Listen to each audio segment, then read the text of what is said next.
E, finalmente, o último pilar é a parte de gestão administrativa, né? É toda a gestão administrativa de tudo isso que a gente falou aí, garantindo que tudo isso aí funcione bem e sobre um mesmo modelo, né? Que é o que vem do Lean, que vem do nosso MMW aí, que é a maneira de trabalhar, sempre daquela maneira que vai ser feito.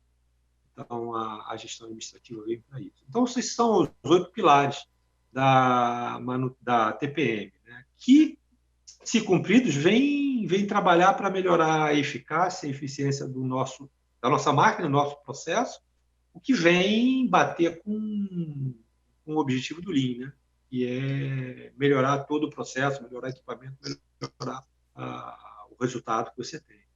Você sentiu alguma dificuldade, Mário, de estar implantando, bom, vamos usar a palavra da Michelin Bib Detect, que é o TPM? Você teve alguma grande dificuldade? O Bib Detect, está falando Seria o especificamente do TPM, Bib né, mais Detect? ou menos. O Bib Detect, eu não participei da implantação dele, porque quando a gente começou a falar dele, eu estava já me deslocando ali para a área de treinamento. Então, eu não vivi a experiência no campo do Bib Detect. Tá? Eu conheço o Bib Detect do processo. Tá? Não sei, eu não sei. Dauro, chegou a participar de algum? Dauro? Não participei não, Mário. Não participei de nenhum Bib Detect. Mas o Mas assim, Bibliotect, se eu perguntar o para bacana você, dele é que envolve todo mundo. o pessoal, os operadores, eles aceitavam bem essa mudança, porque foi uma mudança, né? Você começa a dar, porque a gente, autonomia para eles aceitaram bem, os treinamentos eles aceitavam bem. Como é que você viu? Porque para Ah, manutenção é mais fácil, agora quando você fala é. de operador é mais complicado essa mudança. Como é que eles reagiram a isso? Bom, reação você vai ter várias, né? Vai ter aquele que vai gostar, vai ter aquele que não vai gostar, mas se você falar na média, eu acho que a média gosta, né? Porque ele se sente mais responsável, né? Você o ser humano é igual, não importa se for operador, se for diretor. Eu acredito muito no ser humano, né? A linha geral dele é igual. E eu vou falar para você, o período que eu mais me realizei dentro do meu trabalho, desses 38 anos, foi os 5 anos que eu trabalhei na CEV como chefe de manutenção, produção e qualidade. Aí você vai falar assim, pô, mas você ganhou mais porque financeiramente, porque você era chefe de produção, de manutenção. Passou a ter a responsabilidade da qualidade da produção. Você ganhou por isso? Não, não ganhei nada por isso, né? Financeiramente era a mesma coisa. Mas a realização para mim, profissional, era muito legal. E era o sentimento de dono do negócio, para mim, é que faz toda a diferença.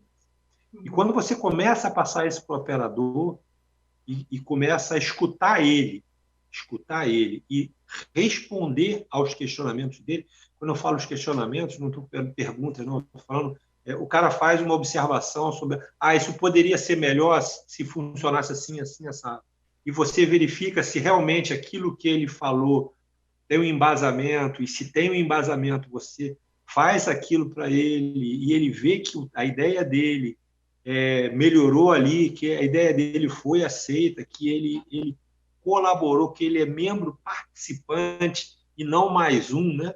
Eu acho que isso faz toda a diferença, Renato. Faz toda a diferença. Tá? Eu Isso vai tive, fazer a diferença. recentemente eu estava lendo um livro que, na verdade, um consultor, né? Estava lendo um livro sobre Sansei e ele foi conhecer como é que funciona o Sansei numa fábrica da Toyota, no Japão. E ele comentou que ele perguntou para um dos coordenadores lá se tinha melhoria contínua, né? Aí ele falou que ele recebia 2 sugestões de melhoria por mês de cada colaborador dele. E ele tinha 900 colaboradores. Né? E aí o cara falou para ele, pô, mas como é que você consegue tratar tudo isso? 1.800 sugestões? Ele falou, eu não trato, eles mesmo tratam. Eles tinham a responsabilidade por fazer acontecer. É você ser impossível dono, né? acompanhar 1.800. Então, eu preciso confiar nas pessoas que trabalham comigo, óbvio. A gente está falando de Japão, pessoas preparadas, né? Que tem um rigor maior do que a gente, né? Que é um dos nossos problemas. Essa parte do rigor eu te dou razão, mas eu acho que isso é uma questão de educação, é repetir, é a parte mais chata, é repetir, repetir, repetir. As pessoas não mudam tão rapidamente como a máquina, né? Eu gostava muito de mexer com máquina, porque a gente chegava lá, mexia nela, fazia uma alteração e ela respondia para a gente rápido. No próximo ciclo, a gente já via aquela modificação que a gente inserir, está funcionando. As pessoas, eu descobri que elas são um pouco mais lentas nesse sentido. E é normal, eu também sou, qualquer um é. Bom, então eu acredito nisso. Eu acho que se você. É um trabalho mais demorado. Eu converso muito com o pessoal da parte de humanas lá do setor, né? E eu sempre falo para eles isso. É diferente. O cara não sai sexta-feira de um jeito e volta segunda-feira de outro. As pessoas, a gente tem que trabalhar e demora mais tempo, mas é possível, né? A gente pega um operador eu me lembro, pega um operador de 30 anos atrás, lá na Michelin, qualquer um de nós aí que tem bastante tempo lá de casa, lembra dos operadores, pega o nível de responsabilidade de um operador de 30 anos atrás e pega o nível de responsabilidade que o operador tem hoje, com toda essa parte do nosso MMW, que é o nosso Lean funcionando, como o Dauro falou bem na live dele, né? O cara tem um hora a hora hoje que ele acompanha, ele é responsável pela produção, ele é responsável por prestar conta sobre aquilo. A responsabilização é muito importante, o cara passa a se sentir dono, participante do negócio. Né? Isso faz uma diferença para mim fundamental. Né? Deixa eu te fazer uma pergunta para a gente fechar aqui, para poder o pessoal fazer as perguntas. A liderança, o papel do chefe nessa mudança de cultura. É fundamental, né? É fundamental, não tem jeito. Tudo passa por ele. Se você fala em.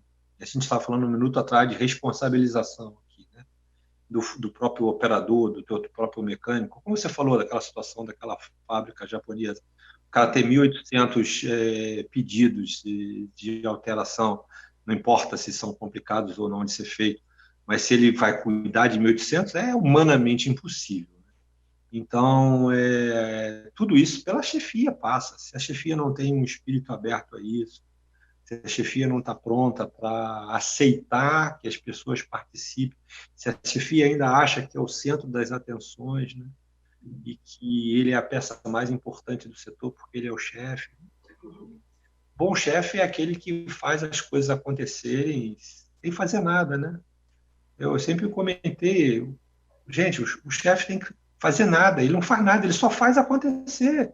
Então, se é melhor acontecer com o pessoal sendo responsável, o pessoal fazendo as coisas, é por aí que ele tem que trabalhar, ele tem que trabalhar para isso.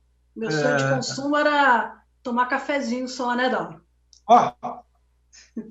Isso era a perfeição, né? Eu sempre trabalhei delegando para minhas equipes, sempre tive sucesso. Por isso que eu tinha tempo para tomar café. Mas é fundamental, tá? O chefe. E outra coisa que é importante, eu converso muito com o pessoal de humanos, como eu falei do meu setor, e não tem idade, tá? A questão hoje não é idade, não é tempo de experiência, porque a gente vê pessoas novas que são resistentes, né? São resistentes.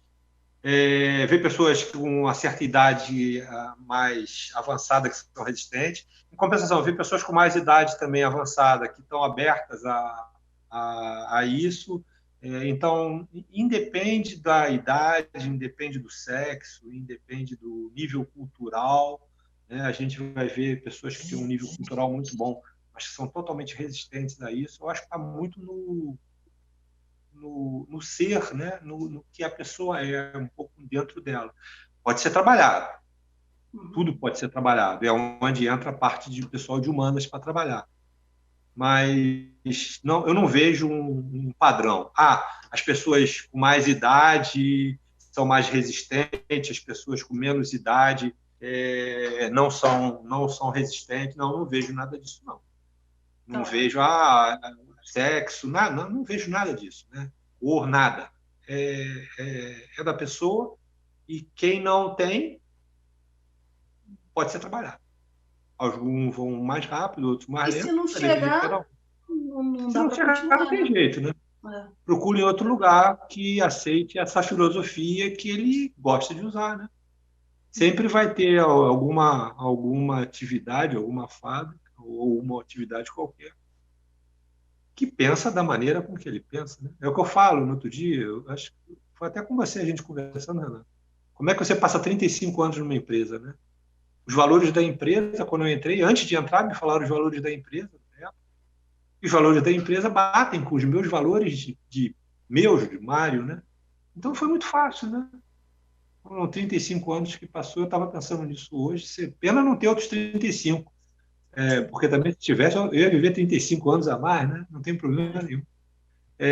Mas é isso. Então, é uma questão de valor. Se você não gosta da maneira de trabalhar, dessa maneira lean de trabalhar, vamos chamar assim, até usando os operadores, o relacionamento diferente. Quando eu falo operador, eu falo os mecânicos, eletricistas, falo todos os níveis, né? Sempre vai ter alguém que você vai poder trabalhar lá.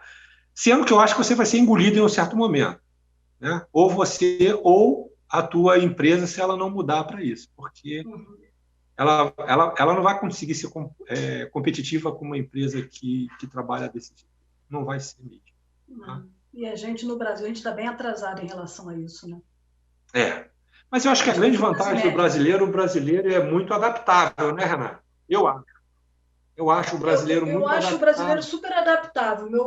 Eu acho o maior problema, isso eu vivi quando eu implantei o BMW aí nas fábricas da Michelin, fazer a gente é super bom. Vamos fazer um canteiro. Vamos embora. Agora, manter, e aí a pergunta da importância do líder, do chefe, né, de garantir a manutenção disso. O nosso problema, o nosso problema, eu acho que é a disciplina. É o rigor para manter, para fazer todo dia igual. Porque o Lean é muito isso. Depois que deu certo, é repetir. E a gente não quer repetir, a gente de vez em quando quer inventar. E aí a gente não consegue fazer todo dia igual. Esse é um dos problemas. Meu e acho que da grande maioria. O rigor é fundamental. E eu vejo muito isso. E aí tem também uma quando a Toyota foi levar o Lean para o Ocidente, né, para a fábrica dela do Ocidente, há muitos anos atrás. E aí o presidente da Toyota pediu para eles escreverem, né, uma instrução, descrever o que era. E eles não conseguiam, porque para eles era tão normal o rigor. Então, para o japonês é muito comum isso, né? Tanto que os resultados japoneses em relação à produtividade a nós é completamente diferente. E eles não conseguiam botar no papel, porque para eles era normal. Como é que eu vou botar no papel uma coisa que é normal para mim? E eles não conseguiam conceber que não era normal. E assim, na Michelin a gente via muito disso. Quantas vezes os franceses viam e falam, poxa, por que vocês não fazem isso? A gente não tinha nem o que falar, né? Porque a gente não fazia. E aí é realmente o rigor. Por isso que eu acho que a liderança tem um papel muito forte nisso. E, assim, hoje, falando um pouco de TPM, as dificuldades que eu tenho maior de implantar não é com os operadores, não é com os mantenedores, é com a liderança, que não consegue, aí o Dauro complementou, né, manter o rigor de repetir mesmo. Porque se foi criada porque inicialmente é o melhor, né? Pode até mudar depois, mas enquanto não mudar, tem que ser mantido, né? Renato, eu acho que eu tenho certeza que aí é onde entra o papel da chefia, né? Muito forte, porque não vai ser impondo que a gente vai conseguir. É treinando. Vai ser convencendo. Treinando. E convencendo. O mentor. Exemplo. Todo dia, até que a coisa vai começar a lentamente girar, e você vai conseguir fazer. Exatamente. O grande problema é que as pessoas querem resultado muito imediato, né? Fala, acho que todo mundo vai fazer aquele troço. Eu vou dar um exemplo, né? Um exemplo lá de dentro da Michelin, no passado você podia andar com o telefone falando em qualquer lugar. né? E eu fui acostumado com isso. Andava com o celular no ouvido, falando em qualquer lugar. Aí veio uma orientação que você não podia atravessar a rua falando ao celular. Honestamente, eu atravessei várias ruas, assim, porque quando eu via, eu já tinha ido, porque estava no meu sangue. Aí eu fui me acostumando a não atravessar a rua. Aí eu fui atravessando menos, até um dia que eu comecei a respeitar totalmente a rua. Mas não foi da sexta-feira falar, na segunda-feira eu entrei. Isso demandou um tempo. Depois veio a segunda leva, que foi: agora você não pode mais andar, não importa se está na rua ou se está dentro de uma oficina ou em cima de uma passarela, você não pode mais andar falando no telefone. Também eu me peguei várias vezes andando falando no telefone. Aí você começa a se policiar, e você vai mudando. Hoje você não consegue se controlar. Essa eu acho que é a grande sacada, que as pessoas não entendem, que vai ter que repetir, que as pessoas vão mudando e vai, pum, até que muda a maneira de pensar, a maneira de agir, mas não é chegar e chefiar por decreto, né? A partir de hoje isso não pode ser mais feito. Ué, mas sempre foi feito, as pessoas vão acabar fazendo. Não é porque são maldosas, não é porque são contras, é porque está no sangue, né? Tem um ditado que fala que o uso do cachimbo faz a boca torta, né? Você vai ter que acertar de novo a boca, isso demanda um tempo, demanda controle. Essa é a parte onde a chefia, né? E não numa maneira impositiva, né? Entra numa maneira de convencer, né? Mandando, mas convencendo, do que mandando, ordenando, né?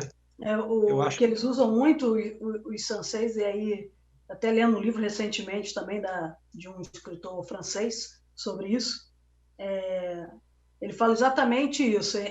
O sansei, que seria quem faria o coach do operador, ou do mantenedor, ou do próprio líder, ele tem que colocar as perguntas. Ele não tem que dar... E aí ele questionar: poxa, mas por que você não está fazendo? Qual é a dificuldade que você está tendo? Eu tenho uma experiência que sempre... Bom, meus colaboradores, quando você falava, e aí vocês foram meus colaboradores, quando você precisa de ajuda, quando você fala preciso de ajuda, tu quebra o cara, que ele fala: não, eu não preciso de ajuda para fazer isso. Então por que você não está fazendo? Porque eu estou aqui para te oferecer ajuda. E aí quando você oferece ajuda, aí a pessoa fala: realmente eu não preciso de ajuda. E aí é uma hora realmente que você tem que colocar as boas questões, né? Em vez de ficar impondo. E aí isso faz a diferença. Pessoal, vamos lá fazer as perguntas. Deixa eu ver aqui o chat. Eu tenho uma pergunta. Alguns anos atrás, a gente participou de um grupo, e isso veio da alta direção da Michelin, da alta direção da empresa. Foi mapeado os postos críticos, né? E a manutenção estava disparado lá com vários postos como crítico. E a gente meio que montou um plano, e isso, aquilo, até entrava inclusive nas questões salariais, readequar as curvas de salário, desde um mecânico a um profissional, até o gerente. E a gente viu que nada disso deu resultado. Você comentou no início aí que a Michelin perde muita gente, porque é uma empresa treinadora. Como é que a gente sai dessa encruzilhada? Que a gente precisa formar porque a gente tem, às vezes, uma tecnologia de ponta, ou porque a gente não acha no mercado profissional, e a gente tem que dar o treinamento, tem que formar. Por outro lado, você forma, e hoje não, porque o mercado está em banho-maria. Há alguns anos a gente vive uma crise grande, agora, antes até dessa questão da pandemia aí. Mas quando o mercado aquece, a gente viu isso acontecer, a gente perde profissionais eletromecânicos para ser técnico numa outra empresa menor, uma empresa média até. O cara sai da Michelin, um mecânico, um profissional de manutenção, vai ser chefe ou vai ser técnico numa outra empresa. Como é que a gente sai dessa encruzilhada? Tem saída, Mário? Dauro, essa é a pergunta de $1 bilhão, amigo. A gente não... Dentro da manutenção, se você parar para pensar, o posto de mecânico a gente não perde muito, não, tá? Agora, o pessoal que é de eletricidade, mais ligado à parte de automação, a gente perde, a gente sempre perdeu, e eu tenho para mim que a gente vai continuar perdendo. Porque a gente, acho que com o advento da indústria 4.0, a automação, quem tiver a competência... Sim, o que acontece? A gente forma, e o nosso profissional, o nosso eletricista de autômata, é um cara que, em qualquer lugar que ele vá aí para fora, ele não é um eletricista de autômata. Ele consegue um posto de técnico, de chefe em outros lugares, né? Ele aquece a carteira dele, como a turma gosta de dizer, ele sai de um posto de eletricista para um posto de técnico, né? Primeiro que todos os nossos profissionais, tanto mecânico quanto eletricista, já é uma exigência nossa que ele seja um técnico formado. Então, ele tem que ter feito uma escola técnica. Aquele cara que aprendeu por experiência, que aprendeu por colando com alguém, foi meio oficial, né, de eletricidade, depois cresceu para eletricidade. Não, esse cara, hoje em dia, ele não tem oportunidade na Michelin. Ele tem que ter um curso técnico. Então, ele sai daqui para aquecer. Eu acho que isso é um problema que a gente vai conviver há muito tempo. Eu acho que a solução para isso é que nem os americanos fizeram na Segunda Guerra Mundial para passar a carga para a Europa. Forma mais do que a capacidade nossa de perder gente. É isso que a gente vai fazer. Não sei se é a solução, Dauro, sinceramente não sei. Eu acho que isso é um problema que a gente tem. A gente já fez vários grupos, já teve vários. Eu já participei, sem medo de errar, uns 4 ou 5. Tá? E se algum tivesse sucesso, a gente não teria o outro, né? E eu acredito que daqui a, sei lá, 1, 2 anos, quando o mercado aquecer, eu acho que vai aquecer em um certo momento, vai ser lançado um outro grupo. Provavelmente, não sei se a gente vai estar aqui para ver. Mas eu acho que é por aí mesmo. Eu acho que é por aí mesmo. Fazendo um paralelo, é igual o Xerém. A gente forma um monte de jogador bom, depois o pessoal vai lá e pega lá do Fluminense e leva para a Europa, leva para outros lugares. Mas a gente continua formando. Tem que ser por aí mesmo, Mário. Esse paralelo não é muito bom, não, mas a ideia tu pegou. A ideia tu pegou. Eu não sei se é essa a solução, pessoal? Tá? Eu não sei se é essa a solução. Quem tem mais alguma pergunta? Estamos aí terminando aqui nossa live, webinário de hoje, né? Agradeço a participação de todos, tá? Lembrando que na quinta-feira a gente tem um também ligado à parte de educação, o Lean implantado na educação, os resultados que trouxeram. Te agradeço, Mário, por ter participado, tá? A tua disponibilidade e a todos os participantes.